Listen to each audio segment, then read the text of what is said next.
Le jour de la fête des mères 2021 dans un de ces quartiers qui semble tout droit sorti d'une publicité pour du beurre, une fille de 13 ans a tout simplement disparu pendant la nuit. Et lorsque la police et la communauté se sont mobilisés pour la chercher, ce qu'ils ont découvert était si lourd, si absurde, que même aujourd'hui, cette affaire serre encore la gorge. Alors, prends ton thé, tire ta chaise, ajuste ton chapeau. Parce qu'aujourd'hui, on va parler de l'affaire de Tristan Bailey, et je préviens déjà, si tu es parent ou si tu as des enfants à proximité. Cette affaire nous touche parce que, même si on essaie de protéger, il existe un type de danger qui parfois est bien plus proche qu'on ne l'imagine. Et ça montre que le mal n'a pas de visage, il peut se manifester chez des personnes auxquelles on ne s'attendrait jamais. Salut à tous, je suis Su, bienvenue sur la chaîne. Si vous aimez, comme moi, les histoires étranges, crimes réels, théories du complot et curiosités insolites, n'oubliez pas de vous abonner à la chaîne, d'activer la cloche de notification pour ne rien rater. Et aimer, commenter, partager, parce que tout cela aide beaucoup de monde ici sur la chaîne. Super. Allez, on passe à la vidéo. À tout de suite. Avant qu'on parle de la disparition, j'ai besoin que vous visualisiez le décor, parce que cette affaire ne se passe pas dans un endroit dangereux, comme on pourrait l'imaginer. Quand on entend une histoire comme celle-ci, on parle de Jacksonville, en Floride, aux États-Unis, une grande ville, avec beaucoup de monde, beaucoup de mouvements, mais qui a aussi beaucoup de quartiers résidentiels, où la vie ressemble à un film de l'après-midi, vous voyez. Et l'affaire se passe au sud de Jacksonville, dans une région appelée St. Johns County, qui est considérée comme un endroit plutôt aisé, plus familial. C'est un quartier où beaucoup déménagent en pensant à cela. Bonnes écoles, rues tranquilles, voisins qui se connaissent, cette ambiance de banlieue américaine comme dans les films, tu vois. Petite rue mignonne, grande maison, jardin bien entretenu, ce silence à la fin de la journée. La maison de la famille Bailey se trouvait dans une rue résidentielle, en forme de U, tu vois, ces impasses où normalement seuls les habitants passent, tu sais. C'est presque comme un micro-monde à part, où tout le monde se voit, où n'importe quoi d'inhabituel attire l'attention. Tristan était la Benjamin et on peut déjà voir qu'elle a eu une enfance très privilégiée. Elle était née le 18 janvier 2008, fille de Stacy et Forrest Bailey. Quand je dis Benjamin, c'est vrai. Elle est la plus jeune de 5 enfants, tu te rends compte? La maison était pleine, animée, ce chaos organisé d'une grande famille et d'après ce que tout le monde décrivait. Ils formaient une famille très unie, les parents étaient aimants, ils avaient une bonne situation, tu vois? Et ils s'appelaient même les Bailey Seven parce qu'ils étaient 7 dans la maison et ils se voyaient comme une équipe. Ce n'était pas juste père, mère, enfant, c'était vraiment un noyau solide. Et là tu te dis, d'accord? Famille structurée, quartier tranquille, grande ville avec des zones sûres. Tout ça donne cette impression que tout est sous contrôle, mais la vraie vie ne fonctionne pas vraiment comme ça, n'est-ce pas? Tout allait bien. Tristan étudiait à la Patriots Oaks Academy, HE. Elle était connue pour être une fille très sociable, très extravertie, du genre à parler avec tout le monde, à se faire des amis facilement et à aimer participer. Et ça la rendait assez populaire, mais pas cette popularité superficielle, comme les filles méchantes, tu vois? Mais plutôt quelqu'un qui s'implique, qui va aux événements, qui est toujours au cœur de l'action. Qui connaît quelqu'un comme ça? Ce qu'elle prenait vraiment au sérieux, c'était le cheerleading, ou pom-pom girl. Pour beaucoup, ce n'est que des petites pom-pom girls, non? Avec des pompons, qui fait ça, mais ce n'est pas du tout ça. Là-bas, aux États-Unis, c'est pris très au sérieux et c'est considéré comme un sport qui demande beaucoup de discipline, d'entraînement, et il y a même des compétitions entre les écoles. C'est une grosse affaire, les filles peuvent même obtenir des bourses d'études à l'université grâce au cheerleading.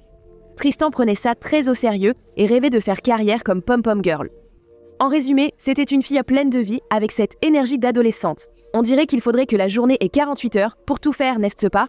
Et c'est au début du mois de mai 2021 que là, il y a une s'entraîner vraiment. Ça, c'était un samedi soir, le 8 mai, et toute la famille sortait dîner. En fait, ils sont allés dîner chez le fils aîné, qui était déjà adulte et vivait seul. Comme c'était toujours le cas quand tout le monde était réuni, c'était une soirée très agréable, tout le monde profitait de la compagnie des autres, tu vois, vraiment une ambiance de famille. Ils sont rentrés à la maison, vers minuit, chacun est allé dans sa chambre. Et la sœur de Tristan est passée devant sa chambre et a vu qu'elle était allongée sur son lit. Comme ça, en appel vidéo avec un garçon qu'elle n'a pas reconnu. Voilà, elle a juste vu que c'était un garçon, il portait une casquette blanche. Elle a juste cru que sa sœur ado FL irritait avec un nouveau copain, alors elle a fermé la porte de sa chambre et est allée dormir. Le lendemain, c'était un dimanche de fête des mères, la famille a commencé ce rituel, descendre, souhaiter une bonne fête des mères à la maman, le petit déjeuner, cette vraie scène de famille, tu vois, sauf qu'il manque quelqu'un. Tristan ne se montre pas et les parents trouvent ça bizarre, parce qu'elle était du genre à se lever tôt, tu vois. Elle n'était jamais la dernière à se lever, au contraire, c'était la personne de la maison qui se réveillait toujours à l'heure. Ils ont pensé qu'elle était peut-être restée tard sur son téléphone. Et là, elle dormait profondément dans son lit, alors ils vont dans sa chambre et... rien. Son lit était en désordre, mais pas de Tristan. Alors ils cherchent dans le reste de la maison et rien. Là, la panique monte, non? Ils appellent sur son portable, ça sonne sans réponse. Aujourd'hui, quel ado n'a pas son téléphone sur lui?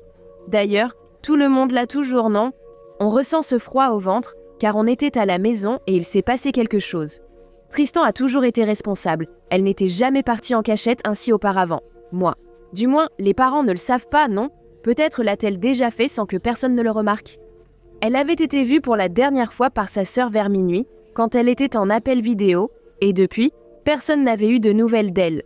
Alors, vers 10h du matin, ils appellent la police et déclarent la disparition. Ma fille de 13 ans a disparu, tu imagines? C'est tout? La police commence l'enquête, rapidement. Ils contactent les amis de Tristan, parlent avec les voisins, demandent les images des caméras de sécurité du quartier. Ils font le minimum pour essayer de reconstituer ce qui s'est passé après minuit. Et là, une information importante apparaît. Information. Une amie raconte que Tristan discutait avec un garçon appelé Trey. La police va voir Trey, parle avec lui et il raconte une histoire qui, à ce moment-là, semblait correspondre. Il dit que Tristan est sorti de chez elle pendant la nuit et est allé chez lui, qui habitait non loin de là. Selon lui, tout cela avait été planifié à l'avance. Elle est sortie par la fenêtre de sa chambre et quand elle est arrivée chez Trey, elle est passée par l'arrière pour ne pas être repérée par les lumières. Des caméras de la maison des parents de Trey. Chez Trey, Tristan rencontre un autre garçon de 14 ans, Hayden. Les trois restent là pendant environ une demi-heure, dans l'escalier de la maison.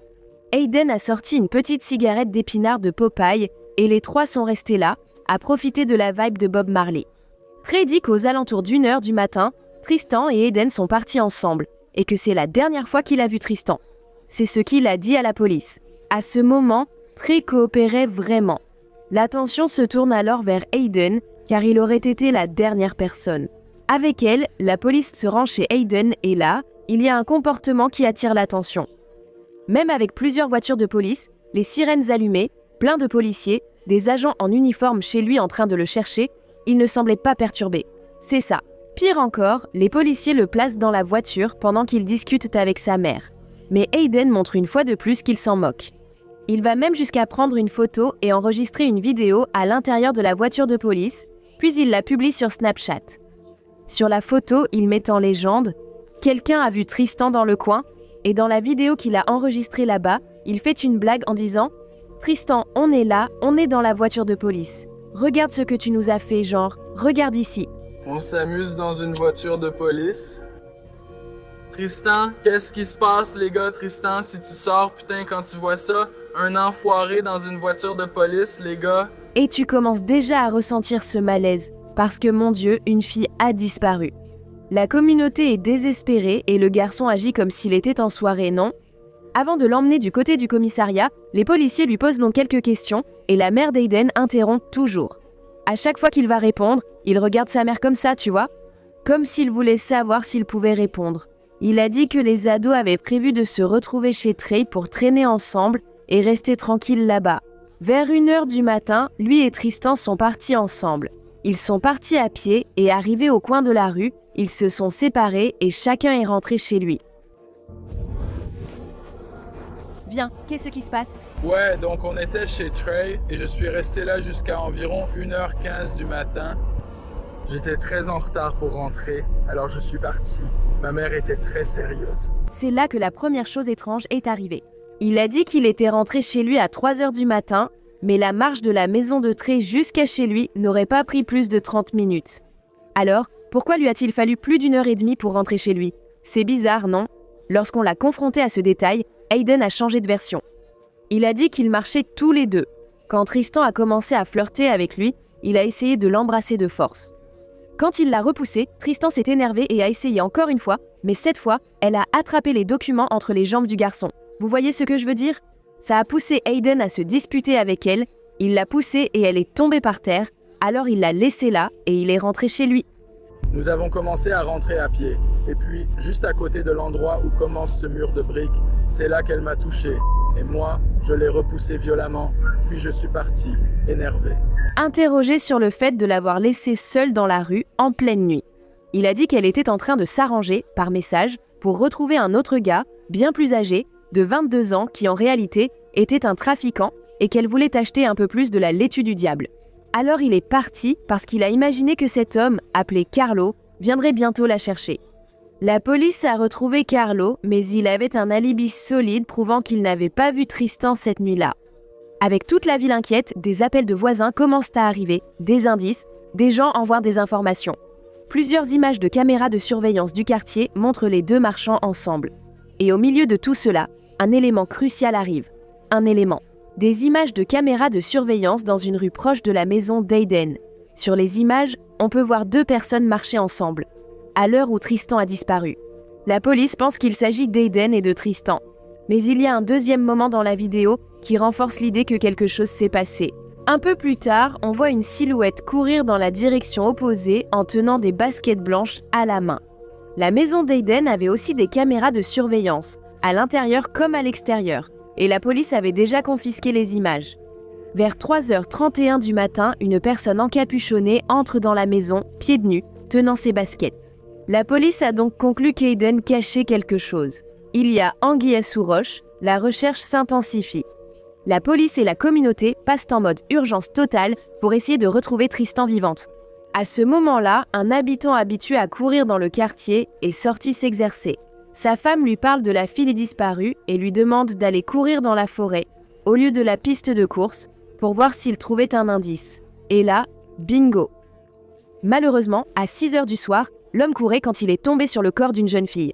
Il a appelé la police, qui est arrivée rapidement et l'a identifié comme étant Tristan. Et c'est là que vient la partie la plus dévastatrice. Tristan a été retrouvé avec 114 blessures, par arme blanche, 49 des coups de couteau avaient blessé ses mains et ses bras.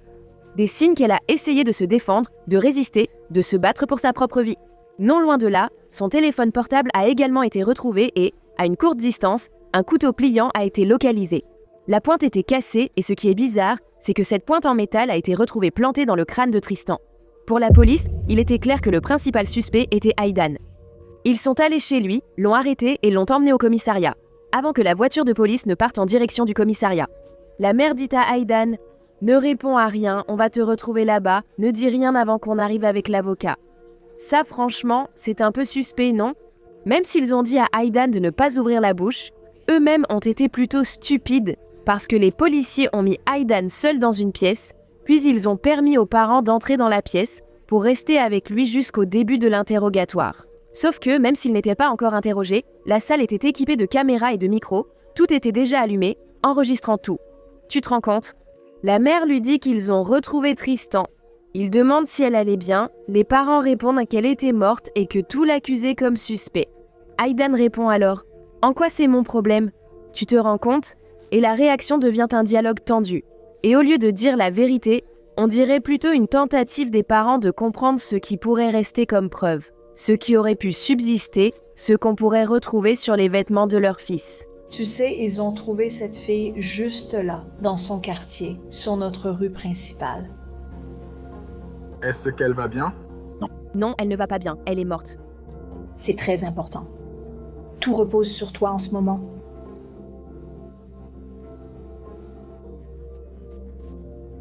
Donc en ce moment, c'est beaucoup d'espace pour toi, mon fils. Donc, peu importe comment tu parles, tu respires, tu réfléchis, puis tu réponds. C'est grave. Aidan, tu ne peux pas faire comme si j'ignorais tout. Ils essaient de créer, avec leur fils, une chronologie, une histoire pour cette nuit-là. Et ils lui disent qu'il doit rester ferme et ne pas se contredire. Tu t'en vas? Tu es rentré directement à la maison. Tu ne t'es pas retourné pour voir où elle allait. Ils n'ont jamais expliqué pourquoi il est rentré si tard. Je sais ce que je fais.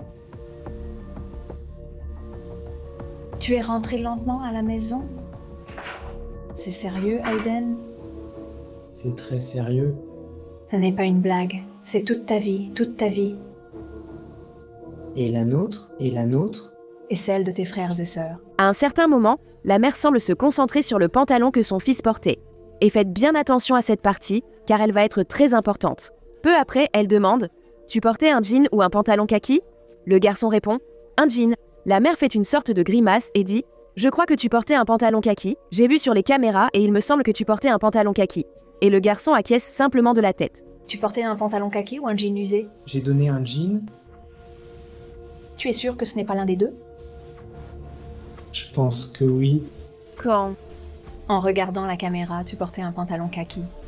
N'est-ce pas? les policiers dans l'autre pièce, observant la scène, étaient stupéfaits. C'est parce qu'ils avaient déjà confisqué les caméras de la maison d'Aiden juste après la première visite des policiers le matin. On peut voir sur les images de l'intérieur que la mère court vers la chambre de son fils. Et là, elle trouve le jean que son fils portait cette nuit-là. Sur une autre caméra, on voit la mère laver à la main le jean de son fils dans l'évier. City. Les policiers ont envoyé des experts à la maison, ils ont confisqué le jean qui était là, étendu, encore humide sur le fil. Il a même été testé positif à la présence de sang. Ils ont aussi testé le siphon de l'évier et ils ont également trouvé des traces de sang. C'était évident que la mère essayait d'éliminer des preuves contre son fils. Avec les images, les contradictions, l'enquête qui avançait et les preuves qui apparaissaient, Aiden est officiellement arrêté. Il a été accusé de meurtre au premier degré avec préméditation.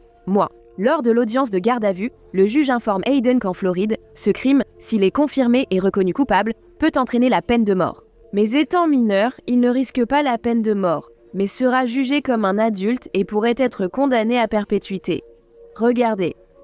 Alors, laissez-moi vous dire de quoi vous êtes accusé. Vous avez été inculpé par le grand jury du comté de St. John's pour le crime de meurtre avec préméditation au premier degré. C'est un crime capital qui est normalement puni par la peine de mort ou la prison à perpétuité. Dans votre cas, comme vous n'avez pas encore 18 ans, la peine de mort n'est pas une possibilité, conformément aux cours suprêmes de Floride et des États-Unis. Mais cette accusation peut entraîner une peine maximale de prison à perpétuité. Comprenez-vous l'accusation portée contre vous? Monsieur, l'enquête commence également à examiner vos antécédents comportementaux. Ils commencent à interroger des amis proches de l'école et les témoignages décrivent en quelque chose d'effrayant. Il disait constamment à ses amis qu'il était curieux de savoir ce que cela ferait d'effacer quelqu'un. Regardez, il disait qu'il allait encore devenir célèbre parce qu'un jour il serait arrêté pour un grand crime.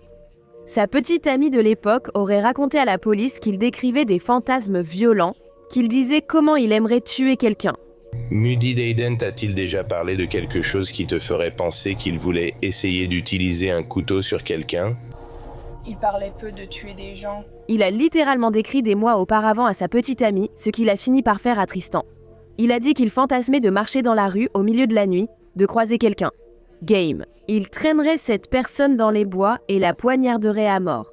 Il a dit qu'il marcherait simplement la nuit, qu'il trouverait une personne au hasard qui marche aussi et qu'il la traînerait dans les bois et l'arrêterait. Il a dit que je devrais m'y attendre d'ici la fin du mois. Quand? Il a répondu maintenant. Je pense ce mois-ci. Et en plus, elle raconte des situations où il sortait son couteau, la prenait par derrière, faisant semblant de lui trancher la gorge. Elle a dit aux policiers qu'elle prenait tout ça à la rigolade, qu'elle pensait que lui comme elle avait un sens de l'humour un peu macabre et qu'elle n'a jamais vraiment pris tout ça au sérieux. Aiden et moi avions un sens de l'humour sombre et je n'ai jamais pris ça au sérieux. Il parlait de vouloir me tuer. Parfois, il prenait son Couteau, il faisait semblant de... me poignarder avec. Tout cela prouve qu'Aiden exprimait souvent sa nature violente auprès de sa famille et de ses amis. Même ainsi, aucune tentative n'a jamais été faite pour contenir ses pensées. Aiden, manifestement, avait des fantasmes violents. Et, selon sa petite amie, il entendait apparemment des voix qui lui disaient de faire du mal aux gens. Et elle lui disait que rien de tout cela n'en valait la peine. Après une fouille complète de la maison d'Aiden, la police a trouvé plusieurs vêtements tachés de sang, ainsi qu'une chaussure de sport ensanglantée et une collection de 8 couteaux. La chambre de l'adolescent était remplie de dessins représentant des images sataniques. Images. Ceux qui connaissaient Aiden le décrivirent comme extrêmement insensible et indifférent au monde qui l'entourait. Il ne semblait pas se soucier de lui-même ni de quoi que ce soit d'autre. Franchement, c'est fou, non? Seulement 14 ans et déjà un esprit aussi malade et violent, n'est-ce pas? En plus de l'arrestation d'Aiden, sa mère, Crystal Smith, a également été arrêtée, soupçonnée de falsification de preuves, ce qui évidemment est de sa responsabilité. Elle a lavé ses vêtements ensanglantés et lui a dit de mentir dans la salle d'interrogatoire. Lors des premières audiences au tribunal, Aiden était initialement indifférent et insouciant face à sa situation, mais après avoir été placé en détention, son comportement a changé de façon radicale. Il a commencé à explorer la piste de la santé mentale, essayant d'être déclaré irresponsable pénalement pour cause de folie. Place. Il est même allé jusqu'à faire une scène qui, à mon avis, était ridicule et très mal jouée. Je vais vous montrer ça ici et vous me direz ce que vous en pensez lors d'une audience avec le juge qui s'est tenue par visioconférence. Soudainement, Aiden commence à agir, comme s'il voyait des esprits et entendait des voix lui disant qu'il y avait des démons près de lui, lui demandant de ne pas laisser les démons emporter son âme. Regardez. Musique. Je vais vous laisser, démons. Je vais vous laisser prendre mon âme. Vous, démons, prendrez mon âme.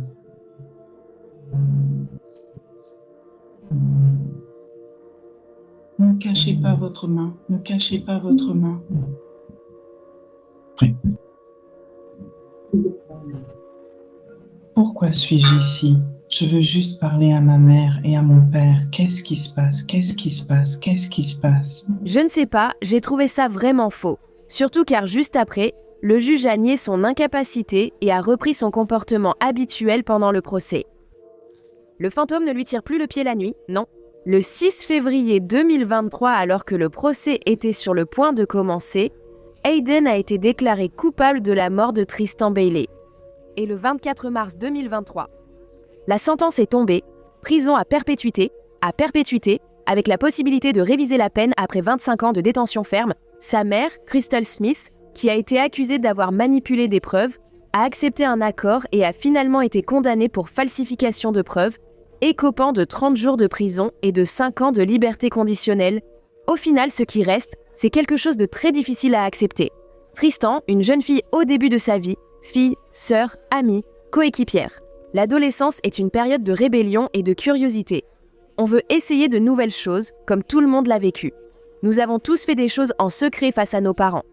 Et, dans la grande majorité des cas, rien de grave n'arrive. Mais dans ce cas, c'est le pire qui a pu arriver. Pour les parents, il reste cette question. Est-ce qu'il y avait quelque chose que j'aurais pu faire pour éviter ça? La famille était structurée, elle avait de bons exemples, elle vivait dans un endroit sûr. Peut-être qu'elle était juste une ado qui transgressait un peu les règles, non? Et vous, comment interprétez-vous cette histoire? Penses-tu que ce qui s'est passé était quelque chose d'impulsif ou quelque chose qui était nourri depuis un certain temps? Et surtout, penses-tu que les parents, comme les amis proches, ont ignoré, bien sûr, les signes qui montraient qu'ils avaient affaire à un adolescent à problème? Il est possible qu'un psychologue laisse déjà un commentaire ici.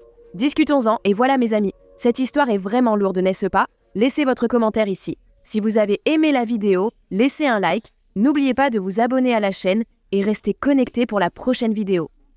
À bientôt. Maman. Regarde qui a demandé à voir, la taille de la créature est là. Voilà. Salut tout le monde, bisous. Qui est la petite chose mignonne? Qui est la petite chose mignonne? Qui est la petite chose mignonne? Non, non, j'ai besoin